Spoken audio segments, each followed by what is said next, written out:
Hello नमस्कार दोस्तों। आइए हम लोग आज गणित के क्लास 10 के महत्वपूर्ण विलोपन विधि और प्रतिस्थापन विधि समीकरण के बारे में पढ़ने वाले हैं ना।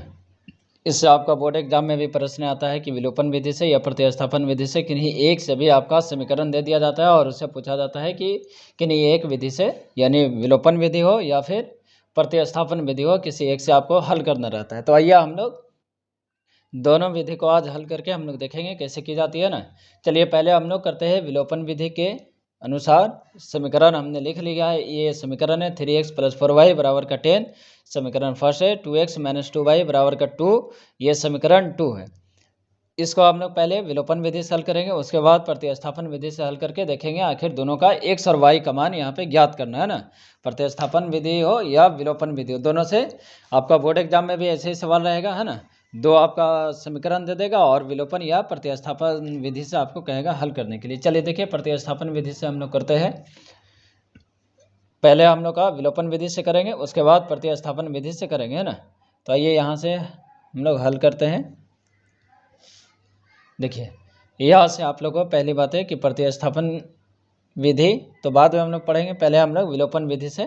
तो देखिए पहले समीकरण को लिख लेना है 3x + का 4y = 10। उसके बाद यहाँ पे आ जाएगा 2x - का 2y = 2। देखिए अब ये आपके इच्छा के अनुसार है कि अगर आप x के मान को अगर आप बराबर करना चाहते हैं तो ये वाला x के मान से आप लोग को दोनों के अपोजिट डायरेक्शन में यानी नीचे वाला को ऊपर से गुना कर देंगे और ऊपर वाले x के मान को नीचे वाले समीकरण यानी फर्स्ट और 2 में आपको गुना करना होगा। अगर y के मान को आप बराबर करना चाहते हैं तो फर्स्ट वाले समीकरण के जो y का मान है उसको सेकंड वाले समीकरण से गुना कर दीजिए और सेकंड वाले जो y के मान है उसको फर्स्ट वाले समीकरण से गुना कर दीजिए। आपका मतलब दोनों सेम आ जाएगा ना। तो आइए हम लोग x वाले को बराबर करते हैं। देखिए यहाँ से अगर x वाले को बराबर करेंगे तो देखिए ये आपका समीकरण फर्स्ट हुआ है ना, ये समीकरण 2 हुआ। तो हम लोग x के मान को बराबर कर रहे हैं तो नीचे वाले जो x है उसको ऊपर में गुना करेंगे 2 से, और ऊपर में जो 3x है उसको हम लोग नीचे में गुना करेंगे। और ये किस लिए कर रहे हैं, क्योंकि x के मान को बराबर करने के लिए ना, तभी आप लोग का y का मान निकलेगा और y के मान को हम लोग किसी समीकरण में रख के उससे x का मान ज्ञात कर लेंगे। ये आपकी मर्जी है, आपकी इच्छा के अनुसार हमने x का मान किया, आप y का भी कर सकते हैं। अब देखिए यहाँ से आपको गुना करना है, बस ध्यान ये रखना है कि सेकंड वाले समीकरण के मान को फर्स्ट वाले से गुना करते हैं और फर्स्ट वाले समीकरण के मान को सेकंड से। अब y का करना है तो y को लीजिएगा और x का करना है तो x को लेंगे। हम लोग x को कर रहे हैं ना यहाँ से। चलिए देखिए यहाँ से क्या हो जाएगा 6x, ये इससे गुना हो जाएगा तो प्लस का 8y = 20, 10 2 ज़ा 20, ये आपका 6x हो जाएगा माइनस का 6y = क्या आ जाएगा आपका 6। अब यहाँ पे समीकरण फर्स्ट और 2 को आप लोग एक साथ रखे क्या कर देना है, यहाँ पे घटा देना है ना। तो यहाँ से घटाएंगे, देखिए देखिए जब घटाएंगे तो आपको पता होगा कि नीचे जो मान रहता है, नीचे आपका जो मान है उसी के मान के आधार पे हम लोग यहाँ पे बनाते हैं।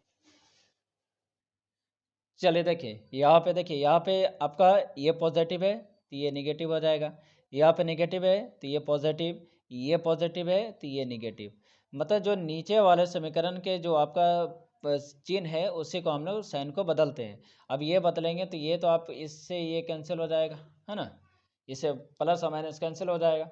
बचा आपका क्या यहाँ पे, ये देखिए पॉजिटिव और यहाँ भी पॉजिटिव। अब ये जो निगेटिव का साइन है इसका कोई महत्व नहीं है, तो अब यहाँ से ये जुटेगा तो कितना हो जाएगा 14y = ये घटेगा आप लोग का, ये कितना हो जाएगा 14, y = क्या हो जाएगा 14/14, ये कैंसिल आउट होगा और 1।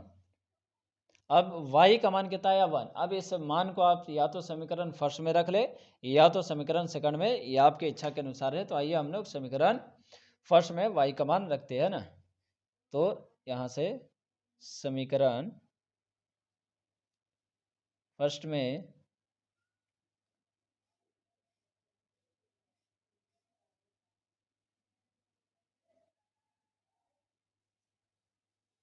चलिए अब देखिए रखिए यहाँ पे समीकरण फर्स्ट किया है 3x + का 4y = 10।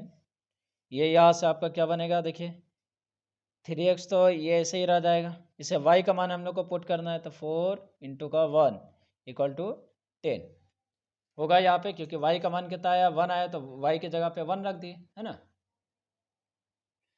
चलिए अब देखिए यहाँ से 3x प्लस का 4 इक्वल टू 10, ये यहाँ से 3x इक्वल टू 10 माइनस का 4, यहाँ से क्या हो जाएगा 3x इक्वल टू 6। ये आपको पता है 2 बार में कटेगा तो x का मान 2 और y का मान कितना आया था 1, तो यहाँ से x और y का मान निकल चुका है। यही आपका क्या होगा विलोपन विधि का हल है, x और y है। देख लीजिए यहाँ से आप लोग का, चलिए ये देखिए आप लोग का x और y का मान निकल चुका है। देखिए हमने क्या किया विलोपन विधि में, यहाँ से देखिए 2 विधि में से एक कोई भी आपका बोर्ड एग्जाम में परीक्षा में पूछी जाती है मैट्रिक, है ना।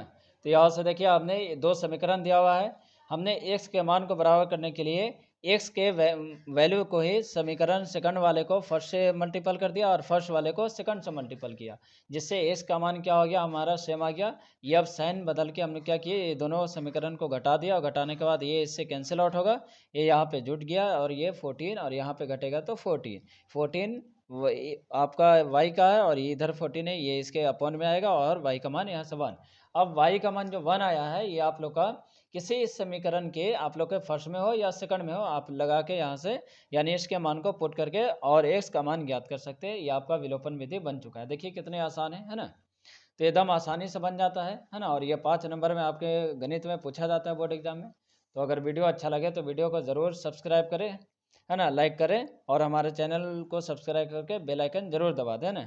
और वीडियो को पूरा देखिएगा तभी आप लोग को दोनों विधि समझ आएगा। ये अभी सिर्फ विलोपन विधि है, प्रतिस्थापन विधि भी आपसे एग्जाम में पूछे जाते हैं, तो इसलिए आप वीडियो में बने रहिएगा, है ना। चलिए अब हम लोग इसी प्रश्न को, जो प्रश्न है प्रतिस्थापन विधि से हम लोग बना के हल करके देखते हैं इसका मान कितना आता है। ठीक है, इसे दोनों में से कोई आपका एक पूछ लिया जाता है। तो आइए हम लोग इसी प्रश्न को यहाँ पे लिखते हैं। चलिए देखिए यहाँ से आप लोग का प्रश्न था 3x प्लस का 4y इक्वल टू 10, ये समीकरण फर्स्ट था। उसके बाद आप लोग का 2x माइनस का 2y इक्वल टू 2, ये समीकरण 2। अब हम लोग जो हल करेंगे ये किसका हल करेंगे, प्रतिस्थापन विधि से।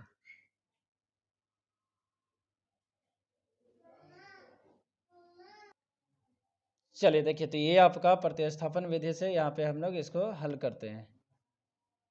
ये भी एकदम आसान तरीका है ना, बस यहाँ पे जो समीकरण दे रखा है इसको प्रतिस्थापित करना है ना, और इसी का आपका मान निकल जाएगा। चलिए देखिए हम लोग किसी एक समीकरण को पहले प्रतिस्थापित करेंगे और उसके x और y कोई भी एक मान को हम लोग दूसरे समीकरण में पुट करके वहाँ से x और y का मान ज्ञात करेंगे, और जहाँ x y आ गया तो उसी के मान को रख के किसी एक समीकरण से y का मान या x का मान ज्ञात करते हैं। तो चलिए देखिए हम लोग पहले समीकरण को प्रतिस्थापित करते हैं, है ना। समीकरण x से, समीकरण x क्या है 3x प्लस का, चलिए देखिए समीकरण फट से हम लोग चलते हैं ना। चलिए यहाँ से देखिए 3x इक्वल टू क्या हो जाएगा 10 माइनस का 4y, यहाँ से x इक्वल टू क्या हो जाएगा 10 माइनस का 4y इक्वल टू 3। अब देखिए ये x के मान को आपको समीकरण 2 में रख लेना है ना, और यहाँ से आपका एक मान निकाल लेना है ना। तो x का मान समीकरण 2 में रखने पर, चलिए अब देखिए समीकरण 2 लिखते हैं यहाँ पे, है ना।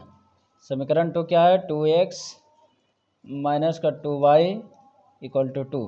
अब देखिए जो x का मान यहाँ पे आ रखा है इसी x के मान को यहाँ पे पुट कर देना है। देखिए 2 इंटू का 10 माइनस का 4y बटे का 3 माइनस का 2y, तो माइनस का 2y इक्वल टू का 2। अब देखिए बस इसको आपको सॉल्व कर लेना है, ये 2 से ऊपर वाले में मल्टीपल हो जाएगा ना, तो 20 माइनस का 8y अपॉन का 3 माइनस का 2y इक्वल टू 2। अब देखिए इसके नीचे कुछ नहीं तो 1 तो है ही है इसके नीचे, है ना, कुछ नहीं तो 1 है यहाँ पे, तो आपका एलसीएम होगा यहाँ से 1, तो ये 1 और 3 का एलसीएम कितना आ जाएगा, 3 आ जाएगा, है ना। ये तो 20 माइनस का 8y माइनस का ये आप लोग का 6y हो जाएगा, है ना, ये इधर से मल्टीपल होगा और इक्वल टू 2। देखिए ये यहाँ से आप लोग का 20 माइनस माइनस से क्या हो जाएगा, जुड़ जाएगा ना, ऐड हो जाएगा, तो 14y बटे का 3 बराबर का 2। देखिए थोड़ा बैकग्राउंड में आवाज़ अगर इधर उधर से आए तो उस पर ध्यान नहीं दीजिएगा ना, जैसे बारिश हो रही है ना, बारिश में ये वीडियो बनाया जा रहा है तो उसका आपका शायद आवाज़ आता होगा, तो उस पर ध्यान नहीं दीजिएगा, या ध्यान दीजिए तभी आप लोग को समझ में भी आएगा, है ना। और इस पर फोकस कीजिए कैसे यहाँ पे हल किया जा रहा है। बाकी ये बहुत आसान है, ऐसा नहीं कि ज़्यादा भारी है ना। और देखिए अगर आप लोगों को समाज विज्ञान का अगर जितने भी वीडियो बना रहे हैं या अभी बनाए पंचायती राज व्यवस्था का वो देखना है तो देख सकते हैं, लेकिन उसके लिए अगर जो PDF लेना है इसके डिस्क्रिप्शन में ही, वीडियो के डिस्क्रिप्शन में ही टेलीग्राम का लिंक दे दी जाएगी, उससे आप लोग लिंक पे क्लिक करके हमारे टेलीग्राम ग्रुप से ज्वाइन हो सकते हैं। उस पर आप लोग का क्यूज भी कराया जाता है ना, समाज विज्ञान का, और उस पर आपका PDF भी दिया जाता है, मैथ का हो चाहे आप लोग का क्वेश्चन जो हो, बहुत सारे आप लोग का फार्मूला हो मैथ का, वो सारे उसी में, और समाज विज्ञान का जितने भी नोट्स है सारे उसी में टेलीग्राम ग्रुप में मिल जाएगा। तो अगर आप उससे जुड़ना चाहें तो आप जुड़ सकते हैं, टेलीग्राम के लिंक हम डिस्क्रिप्शन में ही दे देंगे वीडियो के, है ना। और वीडियो पसंद आए तो शेयर ज़रूर करें, है ना। और अगर मेरे चैनल पे नए हैं तो चैनल को सब्सक्राइब कर ले, बेल आइकन को दबा दें। चलिए देखिए यहाँ से आप लोग का, देखिए अब यहाँ से ये देखिए ये तो 20 माइनस का 14y इक्वल टू, ये देखिए ये इधर से जाके ये गुना हो जाएगा तो 6, है ना, तो माइनस का 14y इक्वल टू 6, ये इधर से जाएगा पॉजिटिव है तो इधर से जाएगा तो नेगेटिव 20, ये आपका देखिए minus 14y equal to minus का 14, माइनस से माइनस 14 से 14 यानी y इक्वल टू 1। अब y के मान को आप किसी समीकरण 1 में या समीकरण 2 में डाल सकते हैं और वहाँ से उसको मान को रख के आप इसका निकाल सकते हैं। चलिए हम लोग रखते हैं समीकरण फर्स्ट में y का मान रखने पर, चलिए समीकरण फर्स्ट क्या है, 3x प्लस का 4y equal to 10, 3x plus का 4 इंटू का 1, क्योंकि y का मान देखिए यहाँ पे 1 आया है तो y का मान 1 है तो यहाँ पे 1 बैठा दिया बराबर का 10, 3x प्लस का 4 equal to 10, 3x equal to 10 minus का 4, है ना, ये आपका हो जाएगा। अब देखिए यहाँ से 3x इक्वल टू 6, ये कैंसिल आउट होगा तो x इक्वल टू कितना हो जाएगा 2। अब देखिए यहाँ पे x और y का मान कितना आया, अगर इसका x का मान देखा जाए तो अभी आया है 2, है ना, तो यहाँ से x 2 और y का मान 1। अब आप देखिए दोनों मेथड से आपका मान सेम आया है ना, चाहे प्रतिस्थापन हो चाहे विलोपन हो। इससे अभी आप देख लीजिए, अगर स्क्रीनशॉट लेना है तो स्क्रीनशॉट ले सकते हैं आप। यहाँ पे देखिए यहाँ से हम लोग इसके या को बनाए थे। अब देखिए यहाँ पे इसी समीकरण को हम लोग प्रति विलोपन विधि से भी हल किए थे। यहाँ पे भी देखिए आपका मान क्या आया था, x का मान 2 और y का मान 1, है ना। यहाँ पे भी बाकी समीकरण दोनों का सेम है लेकिन विधि दोनों का अलग अलग है। यहाँ से देखिए यहाँ भी आपका समीकरण वही है लेकिन यहाँ भी मान वही है, बस खाली विधि यहाँ पे प्रतिस्थापन है। तो यहाँ पे जितने भी समीकरण है इसको प्रतिस्थापित करना होगा, वहाँ पे विलोपन है तो उसको एलिगेशन मेथड के आधार पे हम लोग उसको बनाते हैं ना। तो यहाँ से देख लीजिए, आप लोग स्क्रीनशॉट लेना है तो ले सकते हैं। इसी तरह वीडियो देखने के लिए, है ना, हमारे चैनल पर बने रहें। चलिए ठीक है, फिर से मिलते हैं नेक्स्ट वीडियो में।